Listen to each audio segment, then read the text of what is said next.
भगवान ने 10 इस प्रकार से सभी देवियों से 10-10 पुत्रों को जन्म दिए हैं। भगवान के अटकरानियों का वर्णन करते हैं सुखदेव जी कहते हैं कि राजन, भगवान का परिवार इतना विशाल हो गया कि आज किसी को कोई गिनती नहीं कर पा रहा है। आवाज थोड़ा बढ़ाओ। उनकी गिनती नहीं कर पा रहे। एक दिन बाणासुर की कन्या उषा भगवान के बेटे के साथ में विवाह करती है। राजा परीक्षित बोलते हैं कि हे भगवान, बाणस्य तनयाम उषाम उपवेमे उत्तमः सत्ययुद्धम बोधघोरम हरिशंकरियोर महतो। सुखदेव जी कहते हैं कि राजन, जब इनका विवाह हुआ तो भगवान कृष्ण और शंकर का युद्ध भी हुआ इस विवाह में। बोले प्रभु, ये विवाह कैसा है कि भगवान को आपस में युद्ध करना पड़ा, कृपा करके बताइए। तब सुखदेव जी कहते, बाणा पुत्र शतज्येष्ठो बलेगासीन महात्मनः येन वामन रूपायो हरे दाई मेदिनी। बाणासुर जो राजा बलि का बेटा है, राजा बलि के 100 पुत्र थे, 100 पुत्रों में सबसे बड़ा बाणासुर थे। बाणासुर की एक कन्या थी जिसका नाम था उषा। और वो उषा एक दिन रात्रि में सोते सोते स्वप्न देखी और स्वप्न से जैसे जागृत हुई तो कांत करके चिल्लाने लगी। वहां पे जो उनकी जो सखियां थी, जो आसपास लेटी हुई थी, बोली कि अरे देवी, तुम किस कांत की बात कर रही हो? तुम्हारी तो कोई शादी नहीं हुई है और कांत कहां से आ गया है? तब वो बोलती है कि अरे बहन, अरे सखी, मैंने स्वप्न में एक पुरुष को देखा है जो बहुत सुंदर पुरुष है, उसके साथ में मैं भ्रमण कर रही थी, लेकिन अतृप्त अवस्था में वो लुप्त हो गया है, इसलिए अब उसके बगैर मैं रह नहीं सकती हूँ।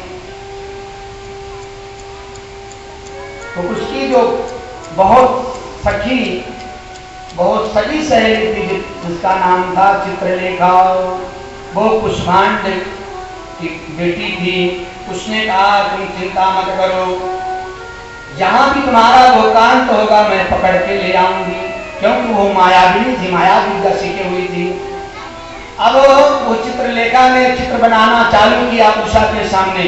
पहले देवताओं की चित्र बनाया, बोले इसमें से कोई नहीं है। फिर इसके बाद में यक्षों का चित्र बनाया, उसमें कोई नहीं। गंधर्वों का चित्र बनाया, इसमें भी कोई नहीं है। फिर लास्ट में मनुष्य का, सभी मनुष्यों का चित्र बनाया, बोले इसमें भी नहीं है। फिर मनुष्यों में यज्ञवंशियों का जब चित्र बनाया, तब वो बोलती है कि लगता है इनसे कुछ मिल रहा है। भगवान कृष्ण का चित्र बनाई तो सर को नीचा कर ली। इसके बाद में अनिरुद्ध महाराज का चित्र बनाती है, तब वो सर झुका करके बोलती है यही मेरा कांत है, यही मेरा कांत है। ऐसा बोलने लगी। तब वो चित्रलेखा अपनी योग बल से वो द्वारिका में पहुंचती है और द्वारिका में पहुंचने के बाद में अनिरुद्ध के जितने जहां पर लेटे हुए थे पूरे बेड के सहित आकाश मंडल में उड़ करके वह बाणासुर के नगरी में जाकर के उषा के महल पे रख दी और देख करके बड़ी प्रसन्न हुई। चित्रलेखा को बहुत बधाई दी और उनके साथ में रहने लगी। बहुत दिनों तक जब वो रही, बाणासुर के जो दूर थे, अचानक उनकी दृष्टि पड़ी तो देखते हैं कि कोई पर पुरुष ऊपर से झांक रहा है। जाकर के राजा बाणासुर को बताए। बाणासुर वहां से भागता हुआ आया और उषा के महल में देखता है कि यहाँ पे अनिरुद्ध विराजमान थे। अनिरुद्ध जी महाराज ने युद्ध किए, बहुत सारे सेनाओं को उन्होंने भगा दिया, लेकिन लास्ट में बाणासुर अनिरुद्ध जी महाराज को पकड़ लिया और बोला इसको प्राण दंड दूंगा तब उषा जाकर के चरणों में गिर गई, हे पिताश्री इनको छोड़ दीजिए, अगर ये इनका आप वध करोगे तो मैं अपनी आत्महत्या कर लूंगी। अब जब छोड़ देते हैं और इधर द्वारिका में गिनती चालू हुई कि भाई सब बच्चे हैं कि नहीं हैं, क्योंकि 16,108 पटरानियों के 10-10 बेटा हैं। गिनती चालू हुई करते करते एक बेटा नहीं है। अब एक बेटा कौन नहीं, किसका बेटा नहीं, अब कैसे पता चले। अपश्यतां चानुरुद्धानां तदबन्धूनां च भारतां चत्वारो वार्षिका मासा प्रतीकानि शोचताम्। अब वो खोजने में 4 महीना लग गए, हर रानी का बेटा अलग करने लगे। ऐसा करते करते 4 महीना बीत गए। 4 महीना से अनिरुद्ध जी महाराज बाणासुर के भवन में कैद हैं।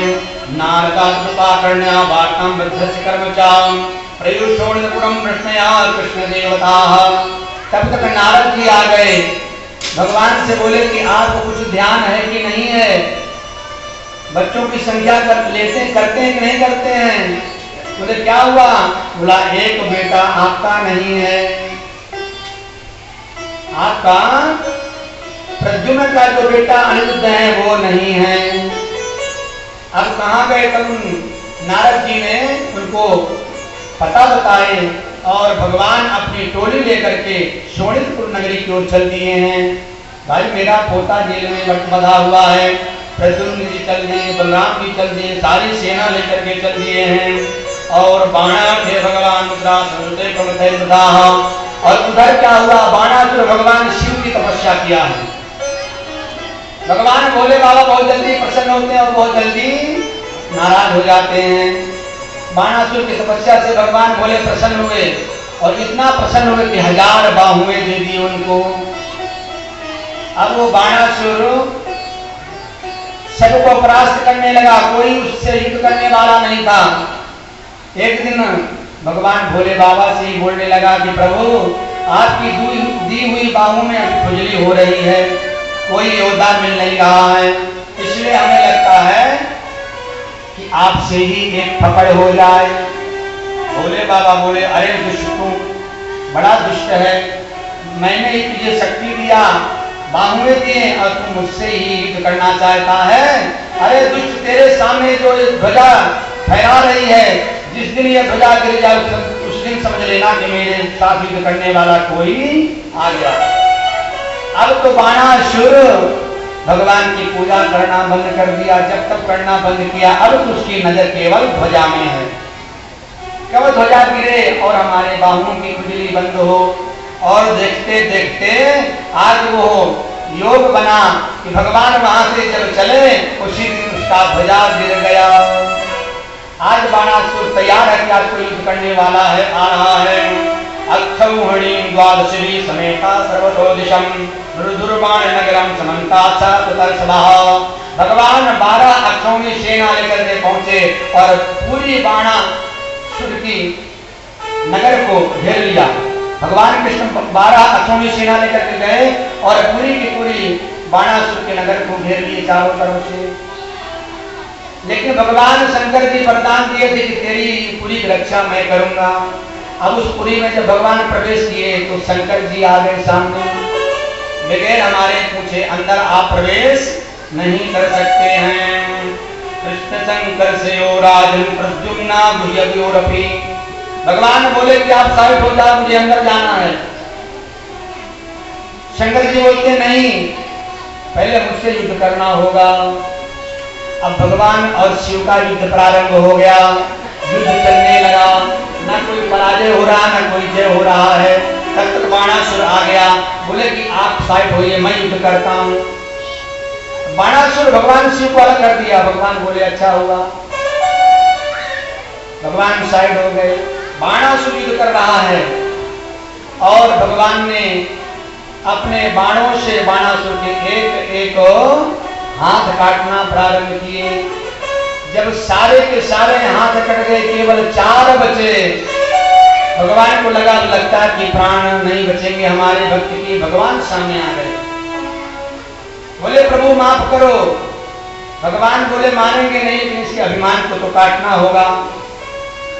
और भगवान कृष्ण का युद्ध हुआ है। ऐसा युद्ध हुआ है कि एक तरफ शीतल ज्वर आ रहा है, एक तरफ उष्ण ज्वर आ रहा है।